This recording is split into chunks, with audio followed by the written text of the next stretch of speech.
We now jump back up to July 1982. This is the Berezay family reunion. I'm on my small reel, so this is going to be a lot more choppy than it was before. I hope you'll forgive me.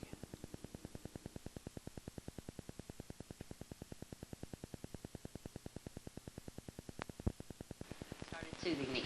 Mama did not say a word. She just reached for the magic bag from the top of the cupboard, took me from Papa, put salve that smelled of camphor on my burned arm, and wrapped a clean white cloth around it. She dried my eyes, kissed my cheek, and put me in a big rocker. "You'll be all right now," she said with a smile. "Just think about it being Christmas Eve and Santa coming." Was there with us? Somehow it did not hurt any longer, and I almost fell asleep as I smelled the loaves of brown bread Mama was taking from the oven, and watched her dish up the hot stew for our supper. The house did not creak any longer, and after supper my brothers rubbed the frost off the window so we could see the deep snow glistening in the moonlight. Papa said the storm was over, and Mama said, "After 3 days it's about time, or we will all be buried alive." We had just settled down to story reading when the knock came on the door. Papa opened it, and a big man in a fur coat and hat came in. He was covered with snow, and icicles hung from his eyebrows and mustache. "I am Mr. Armstrong," he said. "My wife needs help, and I can't get through these drifts to Kimball to get Mrs. Talbot in time. I heard that your wife has had training with the sick, so I came to ask her to help us." Mr. Armstrong was all out of breath when he had finished. Papa tried to take his coat and hat, but he said, "No, there is not time. I must get back." Mama took down the magic bag, opened it to check the medicine inside, and then I followed her into the bedroom and watched her while she combed her long black hair. She whirled it round and round, and then pinned it in a big bob on top of her head. She put on a clean white apron and let me kneel beside her while she said her prayers. Papa helped her into his big fur coat. He put Lauren's overshoes on her feet. She put a big wool fascinator scarf around her head, and then followed Mr. Armstrong. This is the year Mom's family was in charge. I cried myself to sleep when Papa put me to bed. It was sad not to have Mama home when Santa Claus was coming. The room was still dark when I woke up and saw the light shining through the curtain over the doorway. I jumped out of bed and ran into the big room that was kitchen, boys' bedroom, and living room for our family. A blast of cold air came in the door with Mama and Mr. Armstrong. They were both covered with snow. Mama said the horse could not pull them and the buggy through the deep drifts, and so they had to get out to walk. She looked pale and tired. Papa helped her off with her big coat. In my excitement at seeing Mama, I had forgotten about Santa and the stockings. And then the boys jumped out of bed, and we went to look behind the stove. Santa had got through. The boys had skates, and standing beneath my stocking was a pretty Red Riding Hood doll. But I lost interest in the doll when I heard Mr. Armstrong say that Mama had given them a beautiful baby boy for Christmas. The rest of the day I played with my doll, but kept looking at the magic bag on top of it in hopes another Christmas baby would come out. We ate our dinner of roast beef, mashed potatoes, and creamed carrots, topped off with Mama's suet pudding and sauce, which we could hardly choke down after Mama told us that there would be no Christmas dinner at the Armstrongs, just potatoes, cabbage, and an egg if the hens had laid enough. The early snow and freezing had covered their crops before it could be cut and thrashed.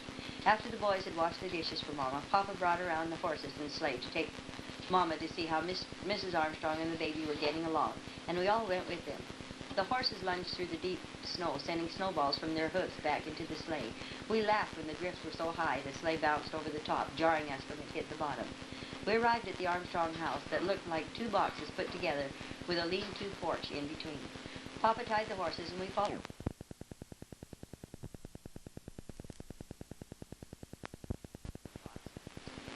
I looked at the other door and just knew that it must be the stable. The side we went in was a kitchen where four children sat with their coats on, huddled around the stove. "You better keep your coats on," the oldest boy said. "There's not enough wood to keep both stoves going, and Mama and the baby must be kept warm. Papa has gone over to an old shed to find more wood." Mama told me to take off my hood and mittens, but when I pulled off my mittens, out came the 2 red apples I had carried clenched in my fists, and they rolled on the floor. I was afraid Mama would scold, but she just smiled as I picked them up and gave them to the 2 little girls. Mama took the kettle from the stove and the magic bag and left for the stable. I helped the 2 girls cut out paper dolls from the catalog, and my 2 brothers played marbles with the 2 Armstrong boys. Papa came in carrying a big box. He took out Mama's big roaster and put it on the oven, then piled wood into the stove and a few chunks of coal.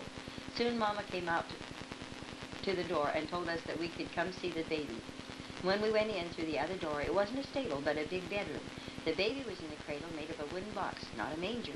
He had a red face, but no halo on his head as it shows in the Christmas baby in the Bible stories. And then we left for home, and the setting sun made the white world and clouds look pink. Mama said, "This has been a beautiful Christmas day." And we sang jingle bells to the sound of the squeaking sleigh runners cutting the crisp snow. And when we arrived home, Mama and I took off our wraps. My brother, Ray, brought in the coal, and Papa built a warm fire. "What's for supper, Mama?" Lauren asked. "Oh, we can make sandwiches from the roast beef left from dinner," she said. "I don't think we can," Papa said. "I took it and the gravy to the Armstrongs, but we can have the rest of the pudding and the sauce." "No, we can't," Mama said. "I took that to Mrs. Armstrong." "Well, boy, let's have some of our nuts and candy from your stocking," Papa said, "because it won't matter if they do spoil our appetites now." "We can't give you any from our stockings, Papa. We took them to the Armstrong children," Ray said. Everyone laughed, This is a and we series made to jokes show and how they riddles while use we the ate our suckers, supper of the bread and different milk. methods From then on, if and anything was ways lost, to we would devour ask, "Did you them. take it to the Armstrongs?" Mama never cried by the window any longer. She was too busy making carbolic salve, camphorated oil, liniment, and canker medicine from the recipes Grandpa Pug had brought across the plains with him in the magic black bag. They had been given to him by his Welsh ancestors and given to Mama when she left for Canada. Mama always said she found a magic bag recipe for happiness in the magic bag that Christmas Eve, and she often told it to us. "A lot of faith with a lot of work will make everything turn out right. And never feel sorry for yourself. There's always someone in the world with more miseries than your own." All winter she went through blizzards, rain, winds, and floods to help children with croup, pneumonia, and broken bones. She left babies for ranch women, women on lonely homesteads, and women across the boundary line on an Indian reservation. Through it all, she had a smile, time to tell us stories, and time to sing. I think the reason I think this story is so good is because the Mrs. Talbot that they mention in there, the midwife, is the midwife who delivered my own dad, your Grandpa Hoyt. And so I've always liked this story. It's been really, really special to me.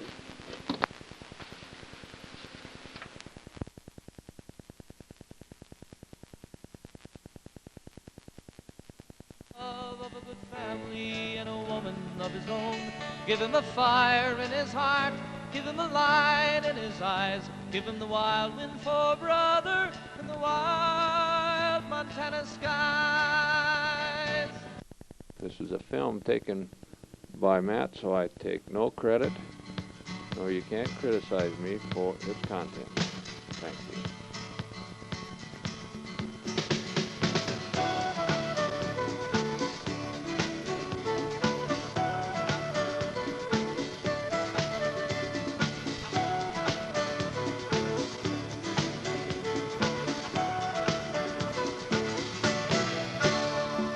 Everybody's got to dance and feel 'em. Everybody loves to rock and roll. Play it louder, baby, play it faster. Funky music gotta stretch your soul. Just relax and let the rhythm take you. Don't you be afraid to lose control. If your heart has found some empty spaces, dancing's just a thing to make you whole. I am one who dances with the mountain. Yeah, yeah. I am one who dances with the wind. Oh, oh, oh. I am one who dances on the ocean. Yeah, yeah. My partner, more than pieces, more than friends.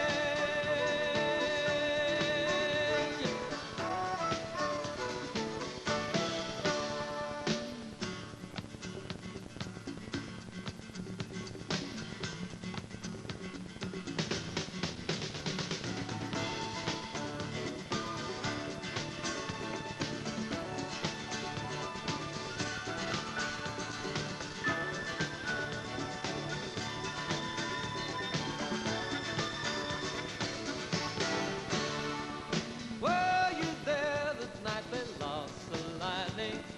Were you there the day the earth stood still? Did you see the famous Who's that guy with that big pot yet? Did you